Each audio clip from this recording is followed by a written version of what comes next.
Hello, YouTube world. Thanks for checking in today at Callie's Take. Today's take of the day, the 15th year anniversary of Kobe Bryant's 81-point game. Now, before we get into that, please like, subscribe, leave any comments. Please hit the notification bell as well so you can get the newest content first. And if you need to know how to contact me or anything like that, just look at the description. I have everything there for you to reach out to me. And if you have any inquiries or anything you want to ask, please don't hesitate.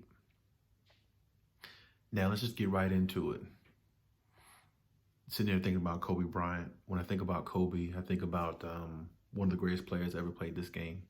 You know, we talk about the Michael Jordans, the LeBrons. I think we talk about those players a lot. I think we should talk more about Kobe Bryant. You know, we shouldn't just celebrate today as his anniversary for his 81 points, but I think we should just celebrate the fact that, you know, Kobe Bryant is one of the greatest players of all time. In a lot of people's mind, he might be the greatest. You know, us watching him score 81 points years ago, it wasn't a fluke. You know, I feel like Kobe could have did it again if he chose to. I feel like he could have scored more points if he wanted to.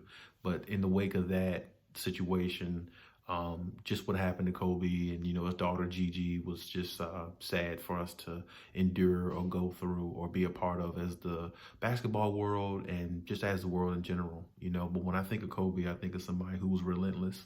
I think of somebody who was, you know, all in. You know, somebody who would go out there and lay it on the line every night they went out and played. And every time I watch Kobe, I feel like I never was sold short of buying a ticket, going to a Lakers game, or even watching it on TV. So, you know, when I think of Kobe, I think of somebody who, you know, is motivational, somebody who motivates through their actions along with their words. And I feel like, you know, a lot of people may have disliked him when he was alive, you know, well, especially back in his playing days. You know, I feel like a lot of hatred came his way. I feel like maybe that's part of the reason why he became the Black Mamba. But, you know, whatever the situation may be, he had a lot of people who liked him as well, a lot of people who loved him as well. And, you know, just the unfortunate situation of that happening, you know, this past year with him and his daughter was left me speechless, you know, and it still does. But, you know, just remembering Kobe Bryant as a player, you know, just hard at it, you know, hard worker, you know, and I believe Kobe Bryant's mentality was never let anybody outwork him.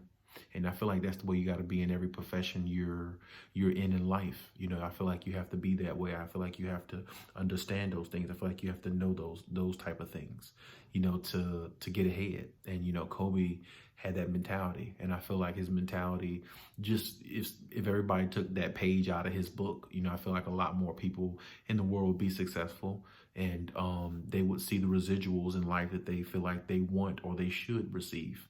You know, so Kobe was an inspiring person through the things that he's done, and not only what he's done on the court, but off the court as well. And, you know, thinking about Kobe Bryant's 81-point game, as we were talking about, it was amazing to sit there and watch it, because I remember the Lakers being down in that game, actually. You know, even with Jalen Rose guarding them, the Lakers were down, and I felt like they were going to lose that game, honestly. But Kobe just kept shooting and shooting until, you know, he brought him back. And, you know, I feel like the hotter he kept getting, you know, he was just to the point where he was like, we're going to win this game. And, you know, it just, you can see the determination on his face. You can see the determination in his gameplay. You could see exactly, you know, that mama mentality was kicking in, you know, that game specifically. And if I'm not mistaken, I think Kobe Bryant's grandfather, I believe, passed that day, or the day before or something like that. I think he said in an interview, which allowed him to just go out there and just play the way he played freely, and just, you know, play with a little bit of an edge, though. You know what I'm saying? And I think that really helped him, you know, catapult him to the 81 points that game. And, you know, I can remember being back then, hearing it on the radio as I was driving home. I wasn't even home to watch the full game. I heard bits and pieces of it on the radio, like Kobe Bryant's having a great night. So what I did when I heard it on the radio, I started looking at the highlights that they were showing on the internet at the time, and I was like, man, he is having a good game. Look like he's just determined to go out there and just put on a show, and however many points it takes, how many it takes. So I remember getting home and watching the rest of the game, and I can't remember what quarter I got. It must have been like the second quarter or something, third going, something like that. I can't remember, but they were talking about Kobe just being on fire in the game, and I was just checking out the highlights, like I said, and then all of a sudden, like I said, I go home and I see, Kobe is, I think he was at like 59 points or something like that at the time. And I was like, man, he's having a really good game, man. It looked like he might score like 65 or something, maybe 70, but I had no idea he would score 81.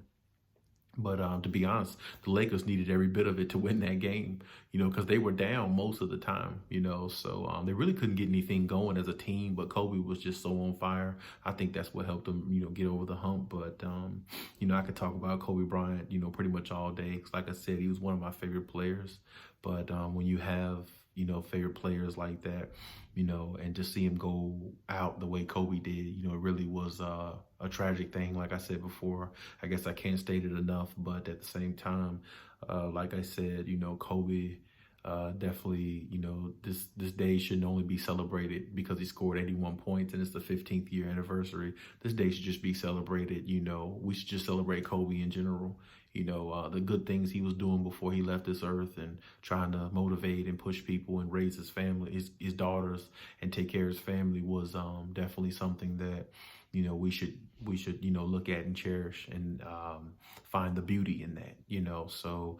But what Kobe gave on the court was relentless. I'm always going to miss him. And even when I see the Lakers logo, or just see the Lakers go out there with LeBron, AD, I feel like Kobe is coming out from under the tunnel with them.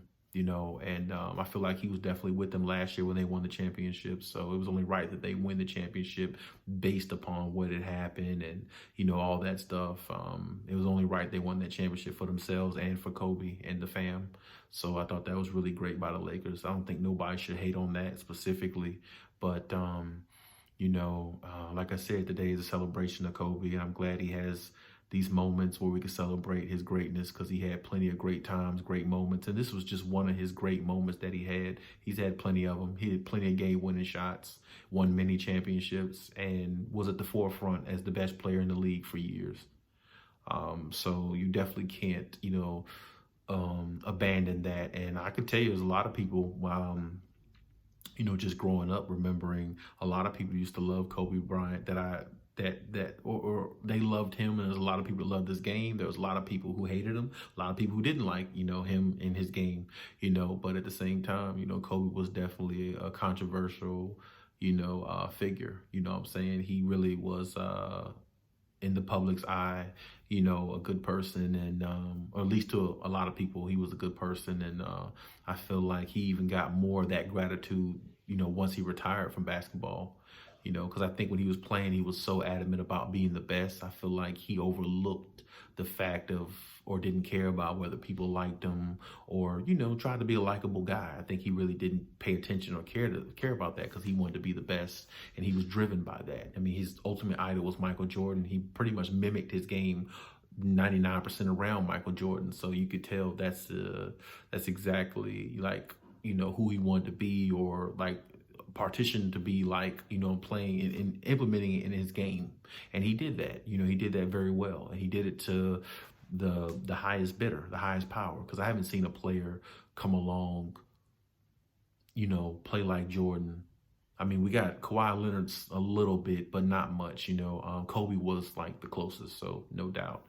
And, but I will say Kawhi Leonard does have the killer instinct, but I mean, I wouldn't say he's close to Jordan gameplay-wise. Kobe was the closest. So, just thinking about Kobe in its entirety, and just the situation and the past years of everything that's been going on, it's a good day to celebrate Kobe. It's a good day to celebrate his 81 points. It's a good day to remember his legacy. It's a good day to remember, everything he's done for the NBA, and plus what he's done outside the NBA. And, I miss Kobe a lot, and I'm pretty sure I speak for a lot of people, especially a lot of NBA players and a lot of the coaches, the people who was around him. Of course, I didn't know him personally, but, I definitely, seen him from a distance. Definitely I've been to some Lakers games, and, I remember going to, like, if you want to, well, I guess if you want to call it something like like a parade, if you want to call it something like that, downtown LA, pretty much probably not a parade there. It's pretty much, hey, it's what to do there, you know what I'm saying? So, yeah. But I remember seeing him from a distance and never had a chance to meet him up close and personal. But if I did, I think I probably would have, understood a lot more about him than even what I do now. So like I said, I just want everybody to appreciate the time he was here, appreciate his greatness, appreciate the day as the anniversary, 15th year anniversary of his 81 points. And, I salute to him. Definitely one of the greatest players ever played. And, with that being said, till next time.